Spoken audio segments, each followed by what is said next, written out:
So the bicycle often gets touted as one of the most efficient machines out there. Simply eat a handful of burritos, you can go like 100 or 200 miles.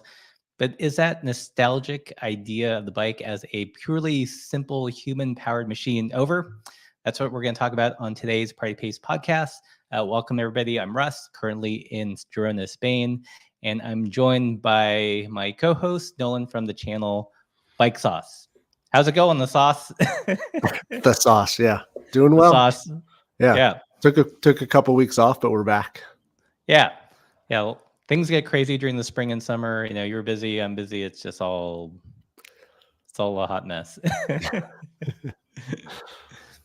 So how are you? How have you been? Do a little bit of a catch up. Yeah.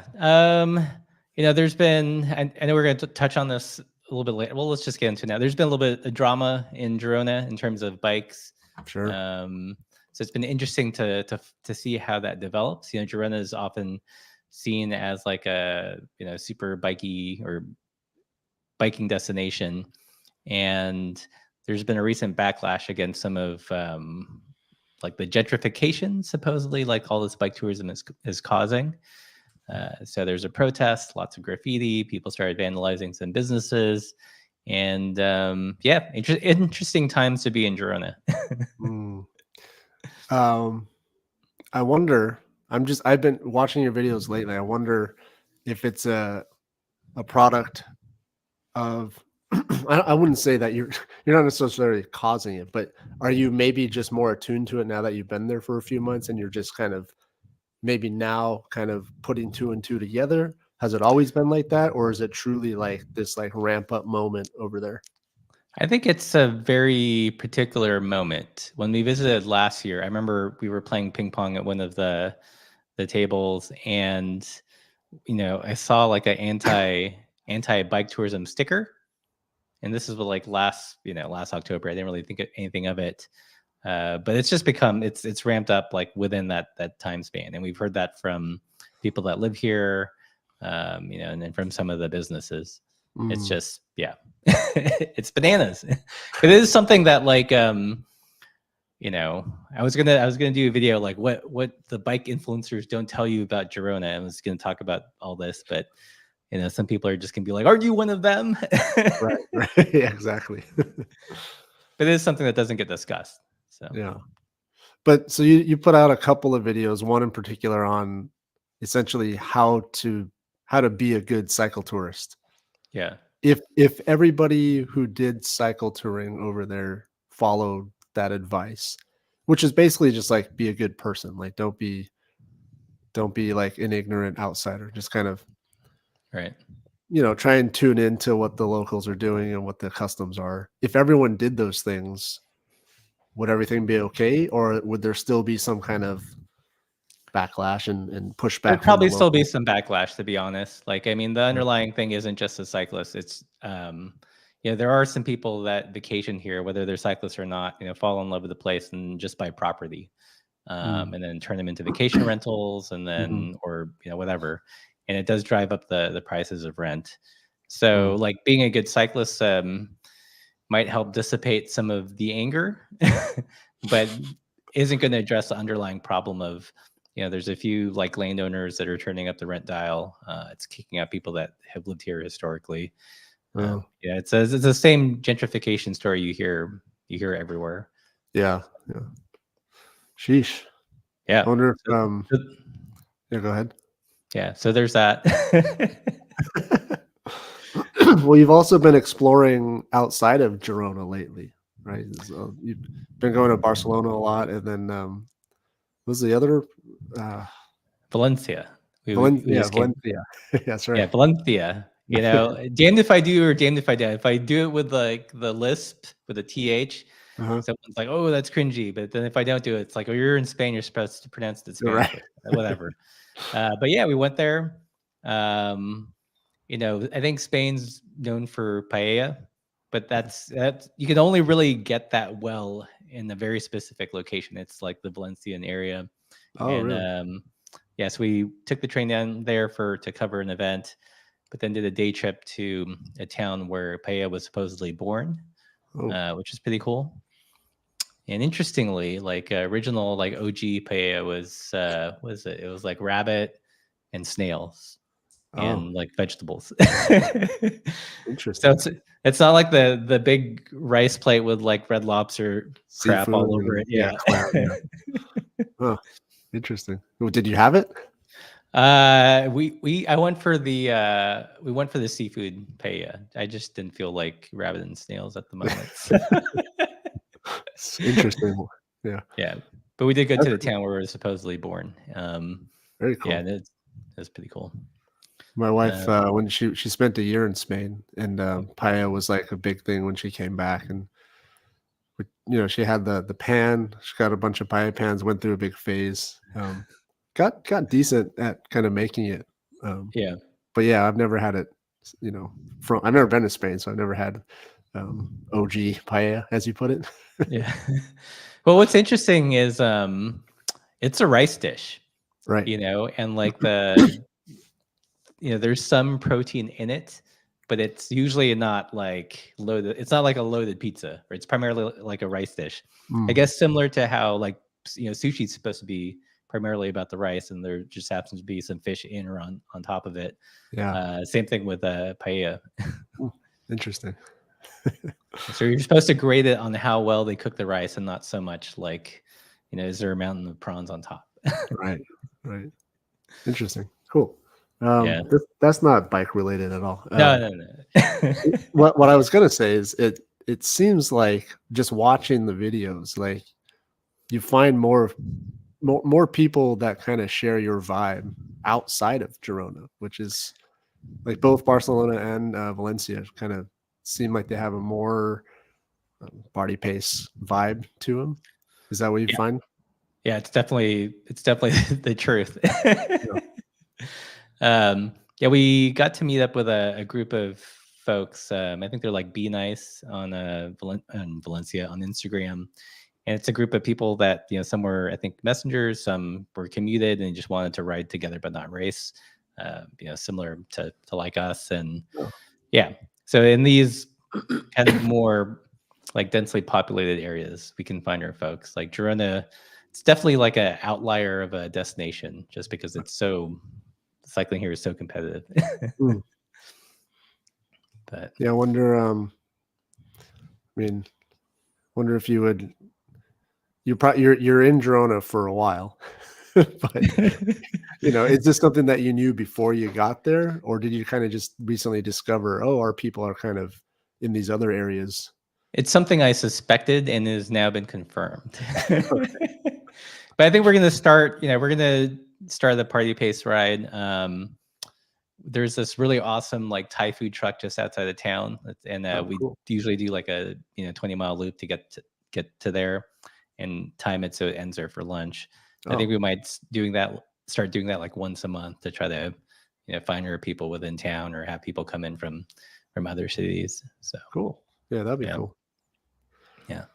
How about Nice. you? How are things in Whittier? In Whittier, yeah, good old Whittier, California. Same. I mean, for me, the biggest thing that's changed since the last time we spoke is my semester's done. So, Oh, okay, cool. um, like switch turned off. I'm not in work mode right now, which is nice. It's weird because like you get into a mode and you're kind of just going for so long, and then all of a sudden there's not as much stuff to do. I kind of like panic for a little bit, but got to ease into the summer. Yeah, There's a yeah, little bit of overlap where I'm off work for the summer, but the kids are still in school for another couple of weeks. That's yeah. really like that's my time. There you go. And Nice. then yeah, once they're off for summer, then it's kind of like, well, then we're busy every day again. But that's all fun stuff. Yeah, I saw you posted a picture of your little research team. Oh yeah, yeah.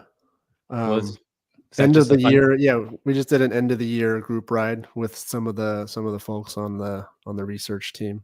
Yeah. Really strong riders, and I didn't because you always see them in the classroom setting, and then they show up in full kit and they're like pushing everyone literally pushing people up the hill. Nice. Um, it was fun to watch. Yeah. Um, Cool. Well, let's before we hop into our topic of whether or not the simple bicycle is dead, we did pick out a couple of news articles and things that are noteworthy to discuss. I'm in the mood for talking about YouTube stuff, so let's jump into the Insta360 controversy. So for those of you that aren't aware, Insta360 is a camera company similar to GoPro. They have action cameras. They also have 360 cameras, hence the name. I actually got one of them here. And we've both used them. So I actually bought this one. I know you made it very clear. Yeah, we both like worked with them to some capacity in the past, and it sounds as if like recently they had asked some creators to not disclose that it was either a sponsorship or whatever, just to make it seem more authentic. And surprisingly, there's been like blowback from the creator community. Like some people are like, no, not gonna work with them, all that stuff. What do you think of the couple channels? They kind of they made a whole production out of it. They're like, this is why I'm dropping Insta360 as a channel sponsor. I think there's a little bit of gray area. That's kind of why I wanted to discuss it today.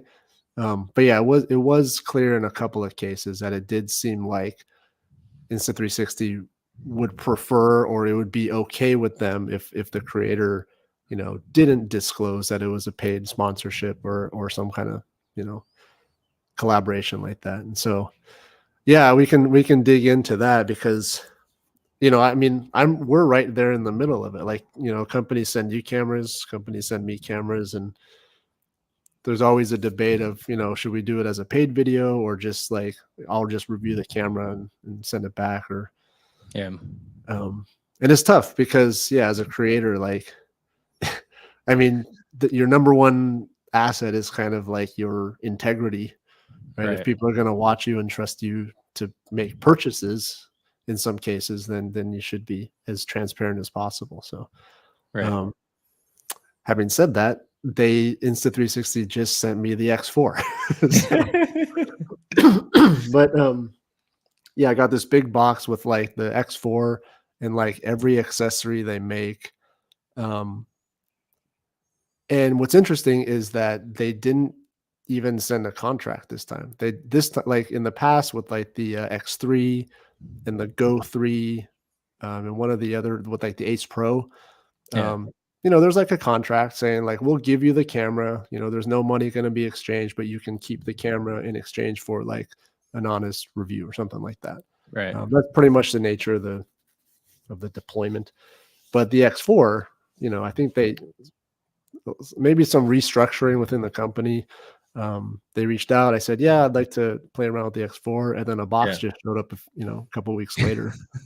So not sure what to make of that, but yeah. I mean, it sounds like they had framed it as like it was one kind of rogue employee that had, sent that message to a handful of creators, and it wasn't necessarily company policy. My dealings with them have been fairly straight. Like, they'll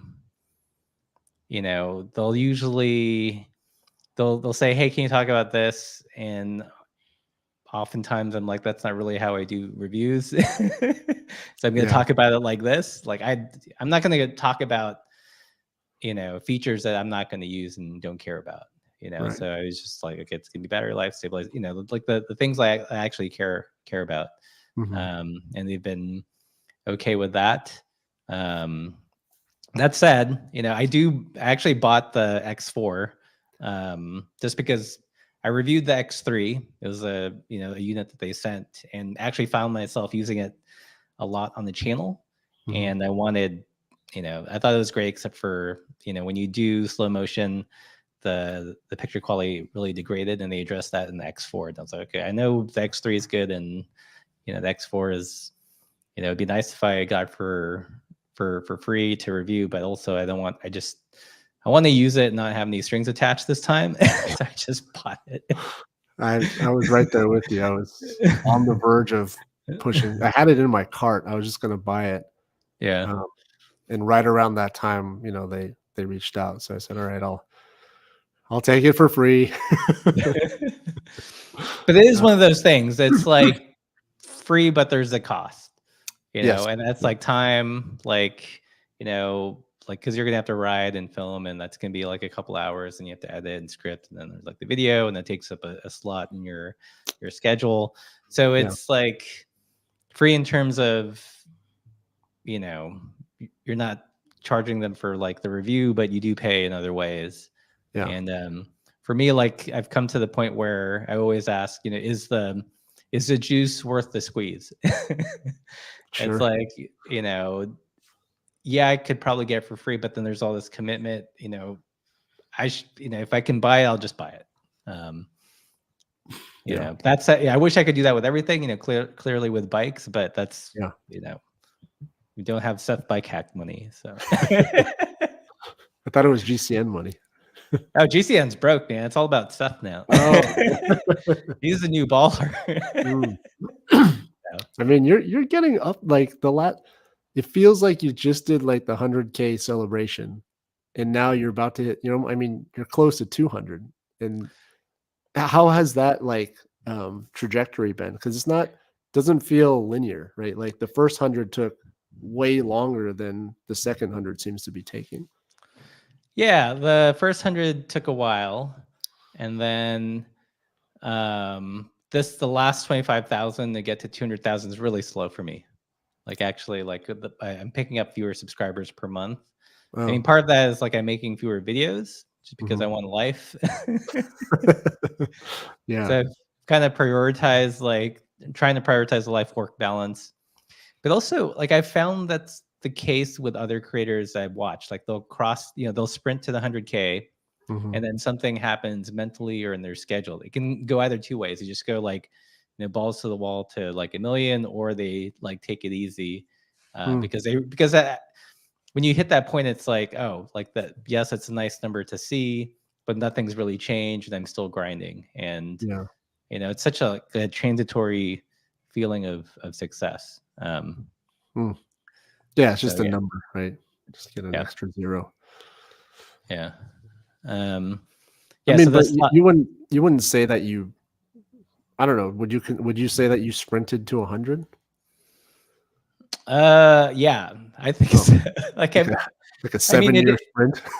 Well, I mean, by sprint, I mean like there's a point when I was doing 4 or 5 videos a week. Right. Oh, I see what you mean. Just like I didn't get there fast, but like I burnt the candles at both ends to thinking that that's what would get me there. Right. And then like questioning about was it worth it when I got there. I do remember once, maybe 3 years ago, maybe more, you put up a poll. I don't know why this stuck out, but you put out a poll that said, what would you like to see from the channel? 3 videos a week, 4 videos a week, or 5 videos a week? And I was like, holy smokes, how's he gonna do that? Yeah, add way more energy then. Yeah. Nice. Yeah, I don't know. I mean, it's for me, it's just the pipe dream, 100. And you're probably right. If I ever get there, it'll be like, okay, well, now what?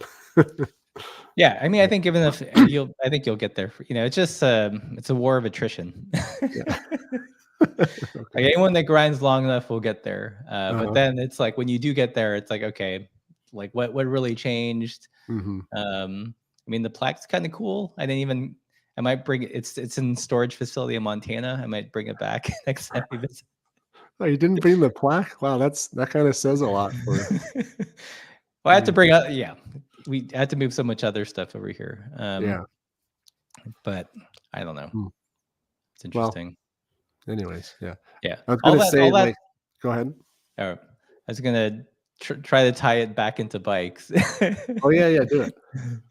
I mean, all that to say that yes, this happens with 360 or like this kind of moral conundrum, but definitely with bike stuff too. And I think both of us try to do a fairly decent job at like disclosing.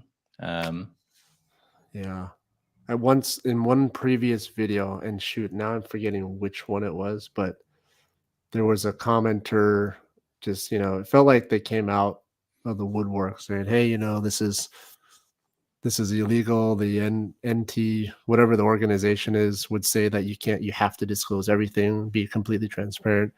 All right. And I don't know, I was just like in a weird headspace. I kind of just said, I shouldn't have done it, but I responded, I read it and responded. Said something about, hey, do you go around policing every channel that you watch? Oh, that was just not a good move. So, Yeah. like, in retrospect, looking back on that moment, it's like, yeah, I totally get the need for transparency, because I think at this point there's a lot of ambiguity as to like who's getting paid what, and is this an ad or is this like an honest review? So Right. yeah. There's a watch reviewer I watch, and every time he gets a watch into review or something, he plays a big alarm bell. So it's like hard to miss. I think I might start doing that and just have like a bicycle bell. So whenever that sound happens, that means there's like an asterisk, and you take things with a grain of salt. Okay. But yeah. Well, can I ask you this? Since we're on the sort of in the weeds with the YouTube stuff, if you get product to review, but you don't get paid dollars for it, do you still put you're supposed to put like the paid sponsorship included like sign up on the video, but to me that's a little bit vague as to what's considered a sponsorship and what's just like a product review that you didn't pay for, Right. Yeah. That's a gray area. Like I don't know. Like I don't like, I guess technically you're paid with product, but I don't know. I feel like I'm working harder than like whatever the said payment is. Mm-hmm. So I'll disclose that, yeah, it was sent over to the channel for review, but I don't like tick that box. Right. I'll reserve that for like, if I happen to do an ad read or something for a destination or like my VeloFit or whatever, then yeah, 100%. Or yeah, like I just don't get paid for reviews. So, like, yeah. Yeah. Well, like once in a while, like and I think I'll probably stop doing this, but the DJI, when they sent the Action 4, they're almost like throwing money at you. Like, oh, we can pay you for a video. And, for me, that's the smaller creator. I'm like, wow, exciting money. Yeah. So I probably should have thought about it more before I took that. Yeah. But as soon as I put that video out, I put the paid sponsorship up. But I feel like as soon as people see that, they go to the comments, oh, this is just an ad. This is advertisement. This is just a commercial. And that video totally tanked. So, really, was it worth it to take a little bit of money? To like, it's like you're paying with your reputation almost. And it all goes back down to is a juice worth the squeeze? Right. Yeah. So now I'm thinking maybe that's not such a good move moving forward. But yeah, they had sent the DJI 4 and offered to pay as well, and I actually said no to the money on that one. Yeah, and, smart. Mostly because like I didn't want to follow like their rules. Like they had all these things like I had to talk about, and I didn't want to be on the hook. And I was like, no, if I'm going to review, I'm going to do it the way I want to do it, and you can keep your money. Yeah, got a lot to learn still, but but yeah, it's okay. Moving on. So there's that. Like, oh, I was gonna wrap it into bikes. So, yeah, so that happens on cameras. Also happens with bikes. Yes. Do a better job at disclosure. I'll probably add like the bell thing in future videos where there is some kind of free product sent in. So yeah, that's smart. Yeah. Yeah, just so people can't be like, oh, you're hiding the fact that it's a paid review. And I get it, because it's like people see enough like bad apples, and that it kind of ruins it for the people that are trying to do it correctly, right? Right. Yeah. Okay, so moving on to more bike specific things.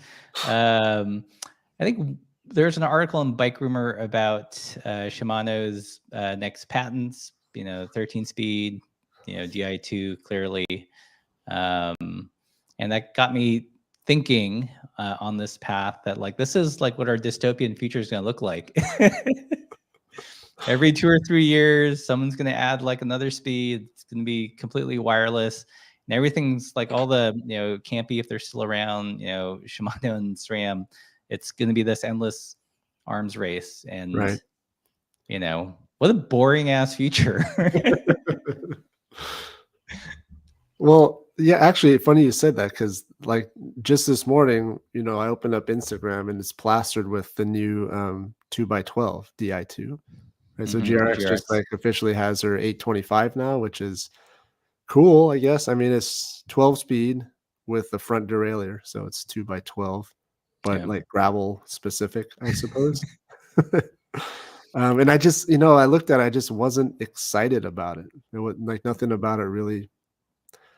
The more the larger number of cogs you have for each subsequent one that you add, you know, it's proportionally less excitingly, you know. Yeah. You know, going from 7 to 8 was a big deal, but going from 12 to 13 is, you know, it's not that exciting. Right. Like I feel like we could, if I use Chat GPT, I could have Chat GPT come out with a release schedule of components for the next 20 years, and we'd all know what it would be like. Yeah. So I don't know. I feel like to some extent, you know, the bike is a highly refined machine. There's very little that can be improved on it, like in terms of major things. So we're kind of just like moving, you know, deck chairs on the Titanic and making it worse, or like doing very like minuscule things that really move the needle. Yeah. But the brands or the industry feels compelled to do. Otherwise, if people didn't buy things, like these businesses would go out of business. Right. I mean, at some point, do you feel that people, like the general public, is starting to resonate with that idea that, like, you know, when is it too much? Can we just go back to something simple? Or is Yeah, I that mean, just because we've been in this space for so long that we're kind of just kind of done with it? I think it's partly that, but I do think, like, I look at other industries, and there's kind of a fatigue to newness in some ways. Like in the audiophile space, there's been a weird kind of gravitation back to CDs. Really? Or like an iPod, or what, you know, they call like a DAP, digital audio player, Hmm. something where you can actually own your own music, where Mm, you're not renting it through like a streaming service like Spotify or Apple, and then you lose the rights, and all of a sudden you can't get it. But like, you know, there's been like a slow up, at least from the channels I watch, like people are interested in owning like CDs, and you know, there's always been the vinyl people, but right. having high quality digital music that they physically own, Yeah. and they're not, you know, slave to the whims of whatever streaming service there is. Right. So Right. there's that. And also I was watching a couple of car channels, Hmm. and they've been talking about the EV slowdown and how some people are kind of hoarding gas powered cars or don't want to make the switch. Yeah. Um, Partially because like some of the EV stuff is still kind of, you know, iffy. You know, the batteries explode on fire. You know, they're just heavier vehicles. So it's not quite worked out. And plus, the charging infrastructure isn't there. I saw this one channel that proposed the idea, like in 2050, like parts of America are going to look like Havana, Cuba, where they're still like trying to maintain the old gas powered cars that they have. Um, I think you broke up or disappeared, Nolan. Oh no. Um, well, while Nolan hopefully tries to get back online, you guys let me know what you think. Is the simple bike dead? Otherwise, I'm gonna have to carry this. Um, uh, Live streams. Okay. Okay. He signed out. He's gonna be signing back in. Um, So Lewis says, what else is there to improve on? It's turning into cars the way they keep adding tech, which causes it to break faster. I agree. I don't know if you guys watch fellow YouTuber Zach Gallardo, but in a couple of videos, he's made a good point. It's like the bicycles that, you know, peak design in some ways with the dual triangle frame, you know, wheels of equal size, like the big moving parts in order to have like a good functioning bike have been solved, and now we're just kind of tweaking things, and sometimes to its detriment. Let's see. Lewis here says, I'll keep my 2008 Civic with limited technology and my Chromo bike with micro shift drivetrain and friction shifting. There you go. Exactly. We're on the same page. Let's see. Broadfjord. From an aesthetics point of view, the 1X chain wrap on a 10-tooth cog is gross. It is kind of tiny. Also, there's some issues of whether or not you lose efficiency. And look who's back. Jesus. What on earth? Where'd you go? My internet died. Oh no. Yeah, so I'm on cellular. Okay. Oh my goodness, what are the odds? Sorry about that. Yeah, so you'd asked, like, are we just Luddites or is it actually a thing? And I responded, like, in other industries, like there's some audiophiles that are hoarding CDs and vinyl. I got that part. In the car space. Some people are determined to keep driving their gas-powered vehicles because some of the EV tech is unproven or unstable. Yeah. And yeah, I think there's kind of a resistance to the constant newness. Mm-hmm. I mean, before I crapped out, I was going to say, also, like, could you hear me swearing at the screen for the last couple of minutes, or was I out by then? You were out by then. I was going to say there's this also in the automotive space, like these like K trucks are getting really popular. The concept of like a really simple, small displacement engine, internal combustion with like nothing but AC, just like very simple, affordable, $10,000 like K truck like that. They're getting popular here, but American car makers aren't making them here. Like people are importing them from like Japan and elsewhere. So maybe there's some kind of like turning point that's happening right now. Yeah, I saw that like Hertz, the rental car company, they bought like something like 30,000 Teslas to add to their fleet. And now they're like trying to get rid of them as fast as they can. And the big reason is maintenance.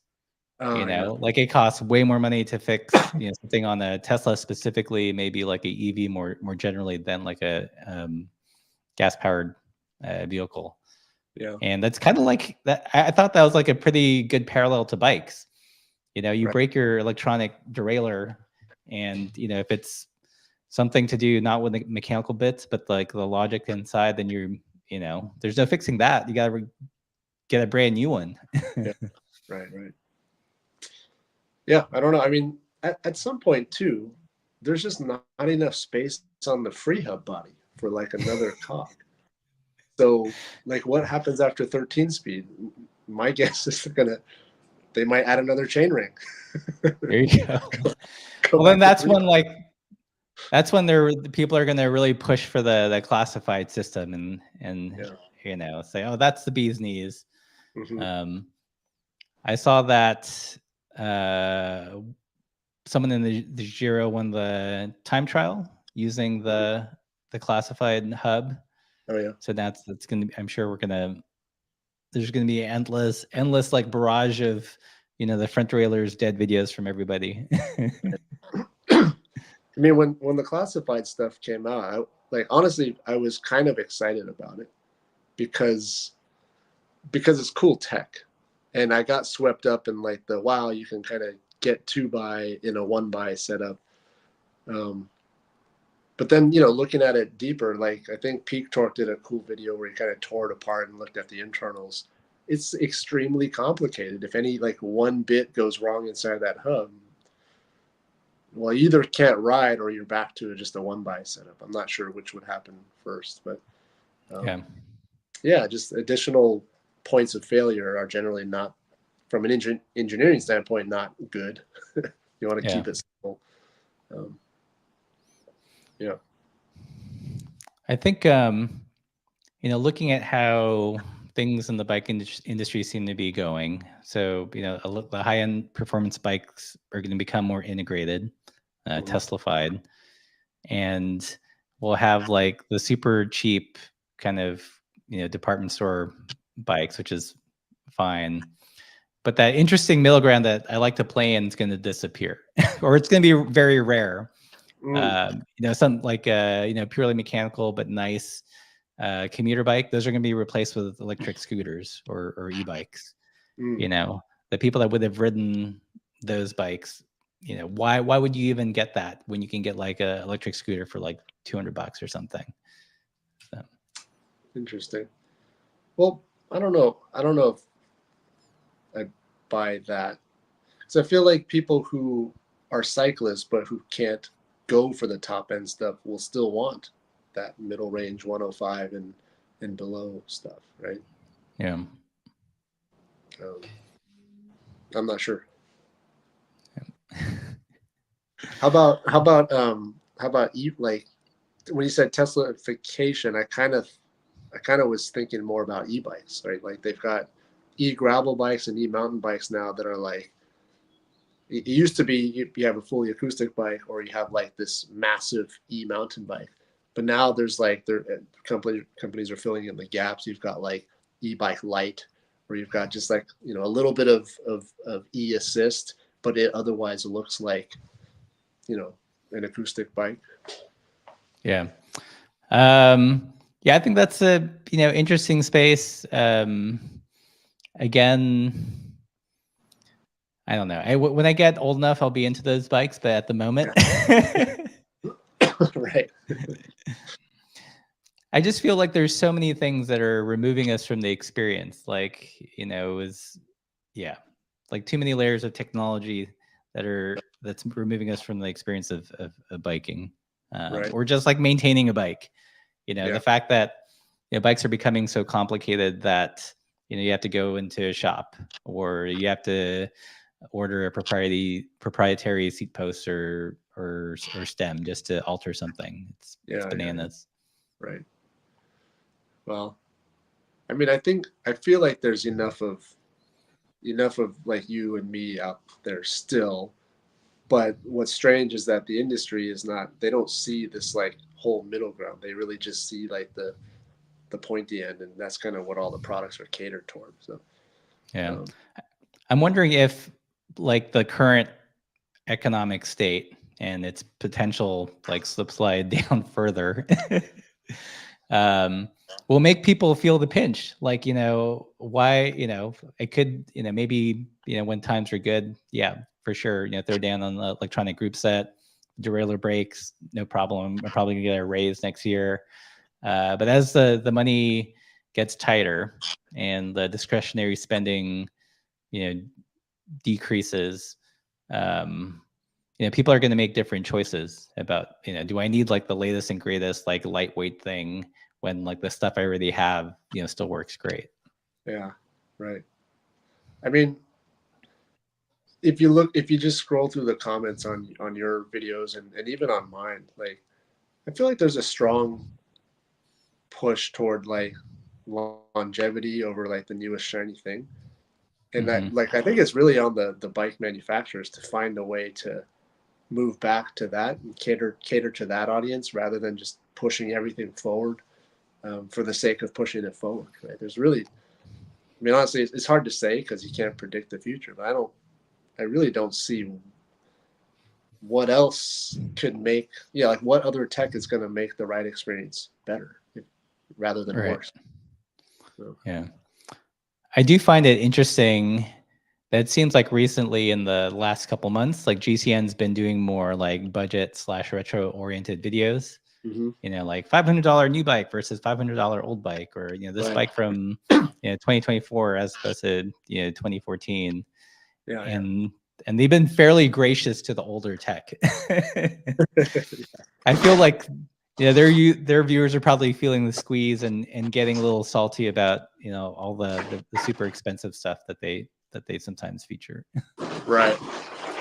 Sorry, it's just a disaster today. My wife came on a run and forgot that I'm in here and opened the Demonetized. Yeah, you can cancel me from the podcast now. I'll understand. This is the lo-fi version of the live stream, guys. Yeah. It's on topic. Yeah, I don't know. I mean, like actually, interestingly, the company Rita, they reached out probably because of my relationship with Mitch Boyer. I don't know if you follow his channel, but they brought over one of their road bikes to test out. It's a demo. I'm going to give it back.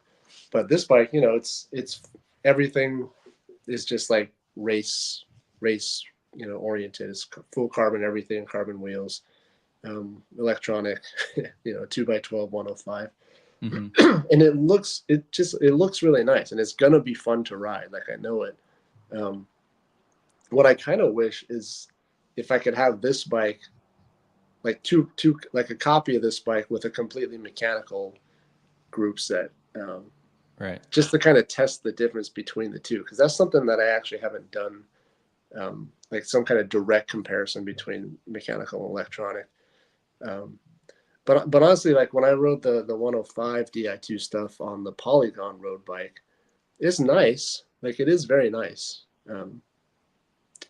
But compared to like, you know, like a well-tuned GRX group set, it wasn't that much nicer, right? Like I had to push slightly less hard to shift the gears. That's mostly what it boiled down to. So. Yeah. Yeah, the last time I got invited to do like the last and only time I got invited to do like a SRAM group set launch. I forget which one it was. I think it was like the Axis stuff. They sent over a Trek Comanda where the seat post was seat post was too tall, and it had a proprietary seat post, and I couldn't get a shorter one, so it was a very painful review to do physically. But it was, yeah, I found the shifting laggy, like compared to mechanical group set. Like there was just like a little bit of delay, and not been invited since to the party. Yeah, I was gonna ask, like, you know, for as much promotion of mechanical and kind of old school stuff you do, like, what was the most recent like high end state of the art thing that you've ridden or tried? You know, when I reviewed the Bear Claw initially, that had a SRAM mullet on it. Mm-hmm. You know, SRAM Axis side, that group set, and that's about it. Have you usually like when I get a bike sent, I'll request a mechanical version. Yeah. And not like the super baller version, but like something that I would actually buy. Yeah. So that's one of the like the products that come through get filtered to some extent. I see.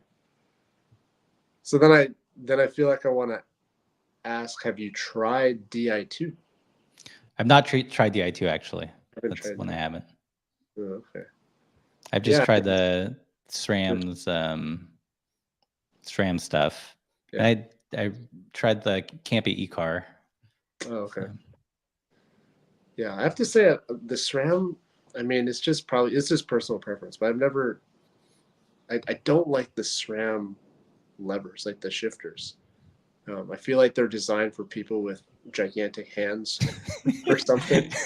My hands are just not, maybe I don't have big hands, but yeah, the SRAM stuff, it feels like if I get the reach right, like the brake lever reach, then by the time I actually engage the brake, like the little pod, the shifter pod is like pinching my fingers between the bars. Oh, interesting. Yeah. But I don't have that same issue with the Shimano stuff. So I tend to like the shape of the Shimano stuff better. Like I forget, I was at the bike shop once. So I actually brought in the Bear Claw, and they're like, Tower of Power. You know, like the SRAM hoods are like so tall. Yeah. They look like the heads on Easter Island. But now they've switched the position of the master cylinder. So instead of towers of power, they're like piers of power. They look longer. Yeah, right. Yeah. Let's see.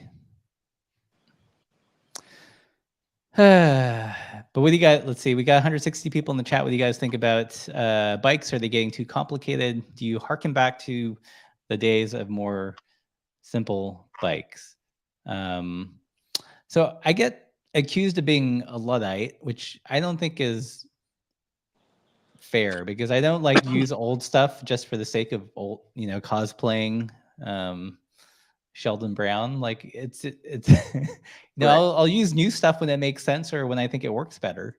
Yeah. It's yeah. I But mean, I think all my like you and your followers and to some extent the people on who follow my channel, like it's less about what's shiny and new and more about like what makes sense for the experience of riding a bike, right? yeah. So like if you start there, then everything that kind of filters into your channel kind of has this flavor of, well, do I need it? Like, do I really need the fancy stuff, or can I get away or be perfectly fine with what I have now? Yeah. But then there's the other channels that just purely dive into, this is the new technology and here's why it's good. But it's like looking at it through a microscope. You're not looking at the whole bike as like this system. Yeah. And if you optimize some little tiny thing at the front end of the bike using electronics and a bunch of engineering, like what does that really get you for the experience? I don't know, probably not too much. I'm just kind of wary of when technology is oversold as a solution. I feel like we did that with crypto and NFTs. We're doing it now with AI. And like same thing with like some of the new bike stuff. Is like, it's cool. Yeah, it does some things better. But could you ride a bike without it and still be perfectly happy? I think so. Yeah. That was actually one of my criticisms with the Polygon stuff, because Polygon's generally known for their mountain bikes, but they've broadened their road and gravel lineup a lot over the past few years. And specifically, they've got 2 gravel bikes right now, and I have them both here. One's called the Bend. I don't know if you're familiar with the Polygon brand, but one is called the Bend. It's like this adventure bike. It's got all the mounts and stuff. It's an alloy frame, carbon fork. And then the other is like a slightly more racy gravel bike called the Tambora. And both of these bikes, I don't know, like I feel like the way they sell them is by the number of bells and whistles that they come with. Like the Tambora has these like flip chips front and rear, so you can adjust the geometry. It's not simple to do, but you can do it. It's fully, like everything's fully internally routed. It looks really nice, but it's like impossible to work on. And the Bend is cool, but it's a little overkill. There's like 700 mounts on it, and it kind of looks like this like weird robotic kind of bike. It comes with a dropper seat post from the factory, so they're going to charge you a lot more for it. And one of the things that I suggested in one of the videos was, like I think Polygon could do a great job just making like in and out of Fi. Like if Tesla-fi is like on one spectrum, the in and out of Fi, if that makes any sense, right? Just like do one thing and do it well. Right. In and Out being the burger joint on the West Coast here. All they do is cheeseburgers, and they're delicious. People line up for them. Yeah. Polygon would just say, all right, let's forget all this nonsense. Let's just make like a good, solid gravel bike that the average person can afford. I feel like in 2024, people would line up for that cheeseburger. Yeah. I mean, I feel like people are definitely more price conscious these days. Right. There's a couple like financial YouTube I'll watch, and like Target's hurting, right? They've had to lay off a bunch of people, but one business that's doing well is Walmart, which kind of shows that people are way more price sensitive. Like even the people that typically wouldn't be a Walmart shopper are starting to shop there because everyone's economizing. So like in this, in a period like this, it seems inappropriate to launch like super bougie products and like leave the masses out of it. Yeah. And yet that's kind of what the cycle industry is still doing. Yeah. I mean, that's all that they know how to do. Like they're like a one-note machine. Like I can, again, you could ask ChatGPT, like write us all the press releases for for Shimano and Campy for the next 20 years. It would probably nail it, you know? Yeah. Yeah. Right. Yeah. So. Yeah. Well, I think we're in agreement as far as what should happen. I mean, my fear is that like the simple things which shouldn't be very expensive become expensive because all the manufacturing is so focused on the shiny new objects. I see. Right. Like bringing it back to audio, you know, like why are there, you can get like a super like cheap crapped out record player, or like, you know, the next decent one's like 600 or 800 bucks. CDs are specifically like that. With this kind of renewed interest in CDs, you can get like a cheap like $15 CD player, or you have to get, you know, what's the next one's like $200 or $300 for a halfway decent one. Yeah, I wasn't aware that CDs were making a comeback. Or at least that's what my YouTube stream tells me. It probably tells you more about me than the actual state of the world. Right. Yeah. I mean, so we had one brand in particular that on the list that we were meaning to talk about, and I think it might fit here. We can talk about Kona for a little bit. Oh yeah. Because I feel like if there is a brand who's kind of like still somewhat down to earth, catering to the masses, it is a brand like Kona. So it was kind of refreshing to see that they, you know, the original owners bought the company back and are trying to revamp it and kind of like, you know, rehire some older employees that used to work there and just get that vibe back to the company. Yeah. But I think, you know, that's a good brand. Like Kona's a good example of like, you can build a brand, you can have people. There's a lot of brand loyalty, you know, to Kona, and Kona bikes are honestly like simple. Like there's nothing spectacular about them, but there's this like strong following, probably purely because of that fact. Right? There's nothing, you know, it's a bike that'll last you a long time. It doesn't cost an arm and a leg, and it's fun to ride. So. Yeah, and they're good value. They're generally like well spec'd and well thought out.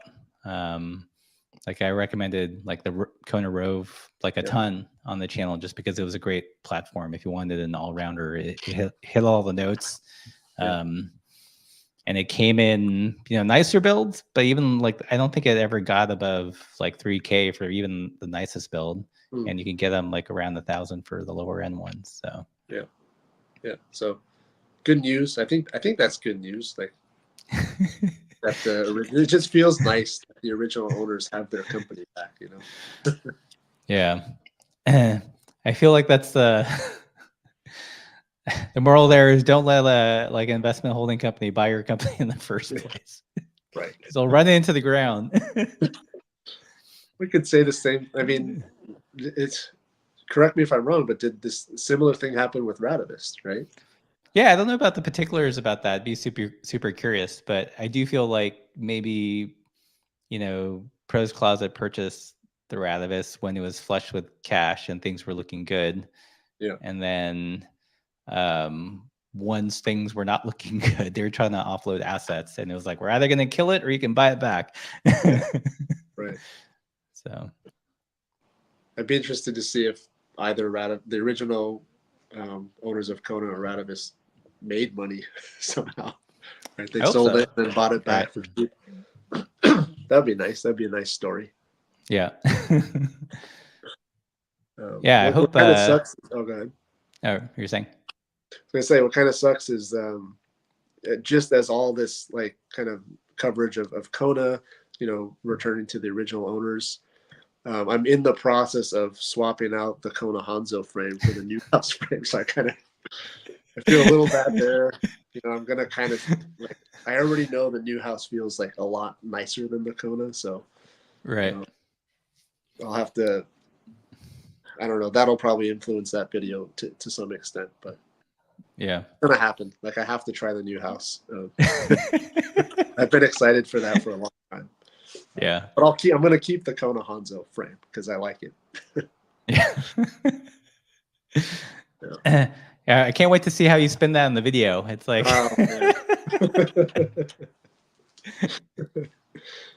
Kona, what a great company. They cater to the masses and it's high value. Right. But I'm going to replace it with this super high-end frame. All right, so we've got 155 people in the chat. If you guys have any questions you want Nolan or I to answer, or any amusing comments, put them in the chat. Amuse us for 5 minutes. Do we not entertain you? Do you have anything? What fun things do you have coming down the pipeline on the channel? I've been focusing a lot on trying to get some data because I feel like this is a good opportunity for me to try and quantify compliance in a frame, because I haven't seen anything. I haven't seen anything about that, because I don't know if anyone's tried, or if maybe the people who have tried have realized that it doesn't work for some reason. I slapped a couple of accelerometers, data loggers on the Kona Hanzo frame, set the tires to a prescribed PSI, and rode a prescribed section of trail a couple times. And I took all that data, did some post-processing in MATLAB and made some plots. I know. Sorry, you're already snoring. But first thing that was interesting to see is that if you just look at like the time, I'm sorry, I'm going to nerd out for a second here, but if you just look at the time profile, like the actual accelerations versus time, you can't tell anything. It just looks like noise, right? You can't tell if it's high frequency or low frequency.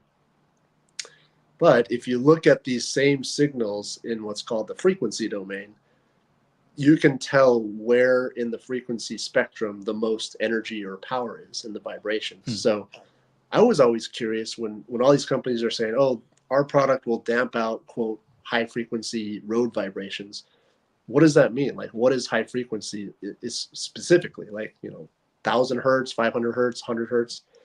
And so in my very still limited and preliminary testing, it's actually pretty low. Like, high frequency road vibrations are on the order of like 40 to 70 hertz, which is not that high, to be honest. It feels high. If you're feeling that vibration through your hands, it feels high. But it's actually a relatively low bandwidth. So the thing I'm excited about, getting back to the point, is I'm going to basically take everything on the Kona Hanzo as it is exactly, and then just transfer it over. So I'm doing a frame swap. Put the new house Hummingbird frame on with everything exactly the same, tires the same pressure, accelerometers mounted in the same exact locations, do the same trail, section of trail a bunch of times. And I'm just curious to see if I can see any differences in the it's called the power spectral density. I'll find a way to explain that, on the channel, but I'll see if I can try and quantify comfort to some degree. Where are you mounting the sensors? I've got one by the rear axle. Okay. Like on the back of the chainstay. And that's meant, the idea there is to have that kind of as a control, because that should just be measuring. This is a hardtail mountain bike. So that rear mounted sensor should just be measuring the actual vibration through the tire, the rim, the spokes, and the hub. So in theory, that's kind of like a control that should be the same on both bikes. And then I've got a second accelerometer mounted by the bottom bracket, which is kind of where you would feel vibrations through the pedals. And the hypothesis is that the rear accelerometer data will be relatively similar, but the front, like the bottom bracket acceleration data, may look a little bit damped on the new house, and that would be interesting to see. So. Interesting. How would because you have a suspension fork, right? How would that alter things, or does that affect? So I think that's why I tried to put it by the bottom bracket. I had an explanation for that. It's kind of gone at this point. I mean, like, I was thinking about putting an accelerometer on the handlebar, but then you're truly measuring, like, a good portion of that accelerometer data is probably coming through the fork, right? The fork is damping out a lot of that energy. Right. Whereas if you put it at the bottom bracket, and I have no basis for this, but it does feel like on a hardtail mountain bike, you're just the load path is just going from the rear tire up through the the chain stays to the bottom bracket. So I feel like I may be able to get some higher delta by putting it at the bottom bracket. Yeah, I thought about multiple places to put them, but I don't have like these data loggers are a few $100 a piece. So I don't have like a whole bunch of them. Yeah. So. Is the chainstay length the same on between the new house and the Kona? They're similar. I gotta check, but they're probably not exactly the same. Right. So all that stuff there'll be a big asterisk by that. Right. And of course, whatever I find, then all the armchair engineers will come out and explain precisely how the experiment is flawed. But how would if you were to use like a strain gauge, how would that affect what you're measuring? Well, strain gauge is good for measuring flex in like a particular section of tubing. And I think in order to do that kind of experiment, you really need like full coverage of strain gauges on every tube of the frame. Otherwise, it's not like a complete picture. Okay. The accelerometer is nice because it's measuring raw acceleration data, which is, I mean, it's somehow quantifying the material, but not in a direct way. You're just looking at it holistically across the spectrum of frequencies. Right. Interesting. Yeah. I mean, if you don't see that video come out, well, either way, I'm going to put the video out. I would really like to see something in the data between the two frames because I can feel the difference riding both of these frames back to back. Right. But if I don't see anything in the data, then it'll be kind of a disappointing video. It's all in my mind is the title of the video. Yeah, I think either way it goes, it's going to be interesting. Hopefully, and worth doing. Yeah. Yeah.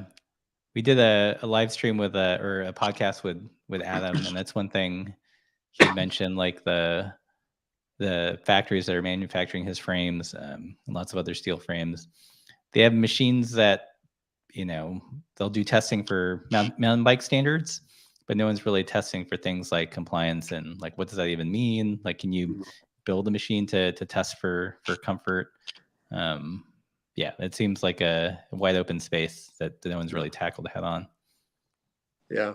I actually have, last year I did an experiment where I had the Specialized Diverge, I had the Future Shock installed, I had a separate experiment with the rigid FSD that we sell, the rigid delete kit, and then I also had an experiment where I had the delete kit plus like a Redshift shock stop stem. And I did a similar thing. I took a bunch of data with the accelerometer on the handlebars, and there's some interesting things that I wanted to do in a video, but there's just like so much in that data. It's been really hard. So I keep putting that on the back burner, but hope like maybe if this like new house / Kona video is interesting and people, accept it or are interested in it, then I'll put that other video together. I think I'm becoming jaded because, every time I put out a video I think is like legitimately interesting with some kind of explainer or some kind of knowledge or something technical, those are the ones where all the armchair engineers come out of the woodwork. Yeah. They just kind of crush the spirit. I feel your pain. But those are those are the ones that like I feel like need to be done, even though they're not good for your soul or they don't necessarily do well. But I think like they're the most interesting. Yeah. That's why I like the attitude of like one for you, one for me, kind of Right. keeps the ball rolling. Where you do a video that it's a commercial success, like the pop song people want, and then you do like the weird indie song just for you. Yeah, the B-side too. Yeah. Well, cool. I think I'm gonna take us home here. Like no one's really chimed in with anything super interesting, I don't think. But yeah, thanks for hanging out with us. An hour of us ranting, or me mostly ranting, and Nolan Fighting with technology. Nolan being very patient. Yeah, sorry for the dropout there. I don't know what happened. Yeah. Yeah. So I guess 2 weeks. I've been trying to get. So we've been trying to incorporate more guests. One of the guests I wanted to get was Jack Luke, who's a presenter from Bike Radar. Are you familiar? Do you watch Bike Radar? Do you know who Jack is? I know Bike Radar. I don't know all the presenters on there. He's one of the like the big UK like YouTube channels, GCN-esque YouTube channels. He's probably my favorite presenter because he's like the most human. And he also likes weird stuff, and sometimes he'll let it show. So I'd love to get him on and hear, hear what that's like working with Bike Radar and, other YouTuber things, because they probably get like a ton of comments how they manage that, and, cool. make Yeah, it that'd be interesting. exciting. Yeah, it'd be exciting to get him. Yeah. I think he had to what's it called? Run up the flagpole to make sure he could get the okay to do it. He's the green light. Yeah. So hopefully next 2 weeks we'll have him on. Otherwise we'll find someone else. Okay. But, cool. All right. Cool. Well, thanks everybody. Thanks, Nolan. As always, keep the supple side down.